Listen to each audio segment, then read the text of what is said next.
Matamgi matung ina chawkathorang sing paikhalakpada lambi kaya semduna miyoiba khunai gi chathok chasinda khudongchana bahotnarakle adumangpu mathau tabagi matung ina anauba lambi kaya semlakpa amadi hana leijaramba lambi sing semjinbada anauba technique sizinaduna yariba makha environment sokhandaba haibadi akoibagi fibamda sokhandaba yaba mawongda lambi semnaba mideng changba mathau tarakle Hiramasida Impact News ki akhanaba paudamama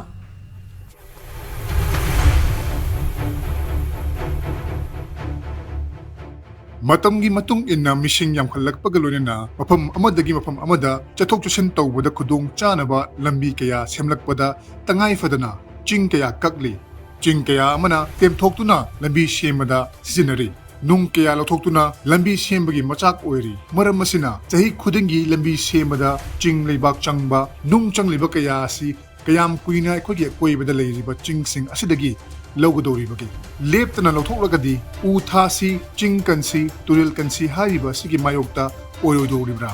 Amaromda masina koibagi khal kaitharakbagi maram ama oirakloi haibasi haiman mathorodori. Environment ki major impact se road construction industries amane na logi. The sigi maram si koigi aggregates the sorok semada koi nung leingoi changi leibak changi asai muna habigri ba minor minerals haitare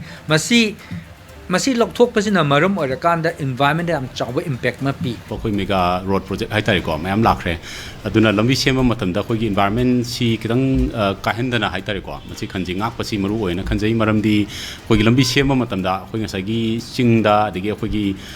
umang da target toba dege khoi gi chingda gi lebak lokthok pa si khadana tana khoi gi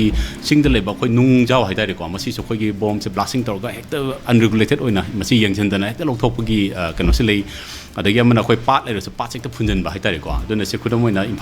Imphal town ring road ena lakadori khoi Asian Development Bank da fund toroga masi da khoi gi khurai konsam lekai da khoi ipum pat ena leinu ko si se phunba gi plan to se asina maram orga khoi gi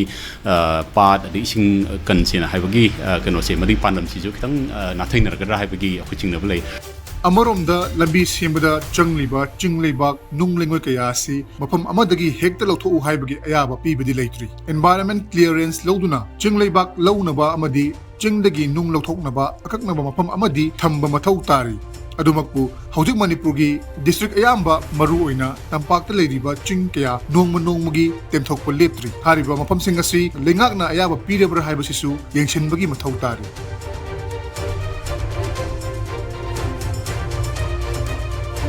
lambi thong semi bo ere enta ne ni development process sami gi nang ta lai mu ne ko tu ku muk sa ini jaga di kot la ya bi aya bo pi bi leti ham sen hara gade masi properly environmental impact assessment ma ID study ma tawra kan madre base tawra kan environmental clearance pi bi process ma sen ro masi tawne bin da ko na district survey report hai na ko gi decision gi kuthang da district survey report ma ko na sabiraga district through da ma declaration to um sen within that district area bi manung da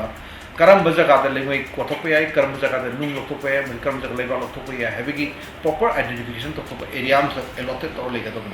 am sen hagade haji ba dugi allot or bajaga do madu khatang jaga jui lobuya hetare madan district survey report se ko district tara ga nipan kule semoloi hai trat motuloi semoloi khamatung da hojik se madugi matung ina ko environmental clearance pin na ba proposal mayam gi proposal se one by one move to bo huri hetare Lambi sema matamda akoibagi pibam kaihandana thamnaba amadi hojik malemgi aing asagi khal kaitharakpagi manung channa Manipur su chaitheng kaya piriba si yenglaga anauba kangun sizinaduna lambi sembagi mathau tari Manipur gi Public Works Department su climate resilient oiba haibadi aing asagi khal kaitharakpadagi orekli pibam asiga chanaba lambi sembagi anauba pathap sing pakhatnaba thorang torokli thorang sing ase athu matamda pakhat hannaba bailenaba sing su ahenba thodang lawbagi angai fadaba leiri technology anuba laiba technology adagi khoi anuba knowledge mayam sinnarakanda yarige khoi masik impact sa handa honor e haitare leijari ba hanagi leibak tumak sijinnarga madu chemical add tawrakanda khoi madugi leibak tuna adum sijinnaba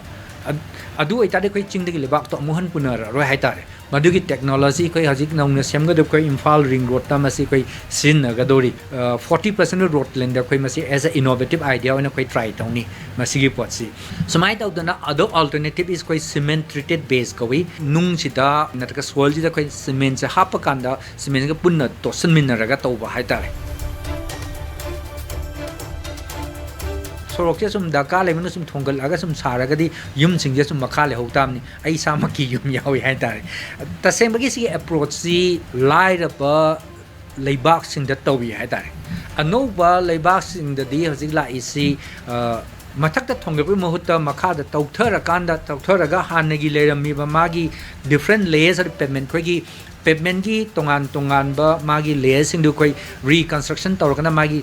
ka leba strength of hangal laga khoi wangkhal laktana bo nai urban area da imphal manungi city road sing ji da sumane sum tawra agadi hanagi lerami ba building structure mayam je li rabne manung dole le horakanda ising changa ising thumbagi poche lere hatare we are approaching new technologies we are going to adopt new technologies pilot project when as a capacity building of the PW engineers masi koi sin na bo khonari the masi tawr agadi this will be a big change koi road construction technology da the public da masi change se koi mathang sahi ba manung di urani na mayam da thamjage